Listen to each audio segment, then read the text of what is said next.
She opened the door just wide enough to look me in the eye. Then she said, "Sorry, wrong house." And she shut it. The deadbolt clicked. I stood there in the snow, suitcase in hand, heart already stiff from the drive. 900 miles, 22 hours, a trunk full of gifts she'd never open. And in 5 words, she made it clear. I wasn't family anymore. It wasn't always like that.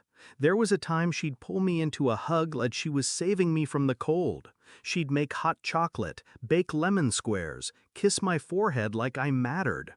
Even after Dad left, she still smiled at me like I was enough. But then Brian started showing up again, my half-brother, her second chance, the golden child with a criminal record and a shiny new personality. He called her Mom, and suddenly I was the visitor. The shift was subtle at first. She'd cancel Sunday calls, stop asking if I was eating. Then came the inheritance, the $76,540 Dad left us in a silent settlement before dying. It was supposed to be for both of us. She said, "We'll split it when the time comes." But the time came, and it went. And Brian started posting vacation pics from Turks and Caicos, wearing Rolexes, driving a Tesla, all while Mom struggled to remember my birthday. I confronted her once, calmly, gently. She said I was being paranoid, that money didn't buy love, that Brian needed help. I said, so did I. She hung up. Still, I tried to forgive, tried to forget that my share of that money was gone, tried to believe the door would open when I came for Christmas. Instead, she pretended I was a stranger. I sat in my car that night for hours, didn't cry, didn't scream. I just stared at her porch light, the one I helped install. And then I made a call. See, what Mom never knew was this: the money, it wasn't just a number. It was tied up in a trust, one I controlled. Because Dad may have left, but he knew her, and he knew Brian. So while she thought she was spending it, she was spending access, not ownership. And all I had to do was pull the pin. I froze the account at 2:17 a.m., every cent, every card linked to it, every payment pending.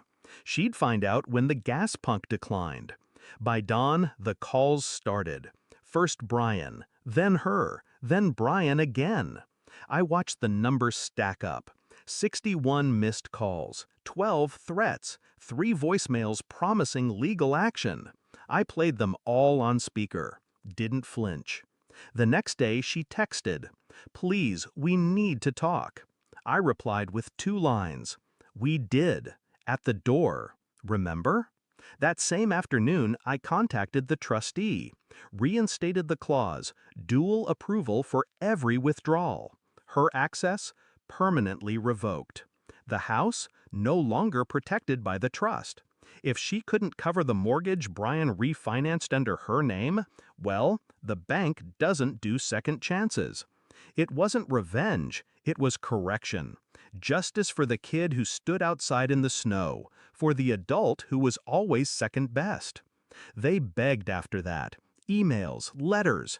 Bryant even posted a tearful video online, said I'd ruined Christmas, said money doesn't matter. Right, so I commented, then give it back. The video vanished within the hour. Mom eventually called again, calmer this time, said she missed me, said she made mistakes. I told her I wasn't angry anymore. I'd simply adjusted my expectations. And her response? Silence. Not apology, not ownership. She thought $76,540 could buy her a family. I showed her what the cost of betrayal really was.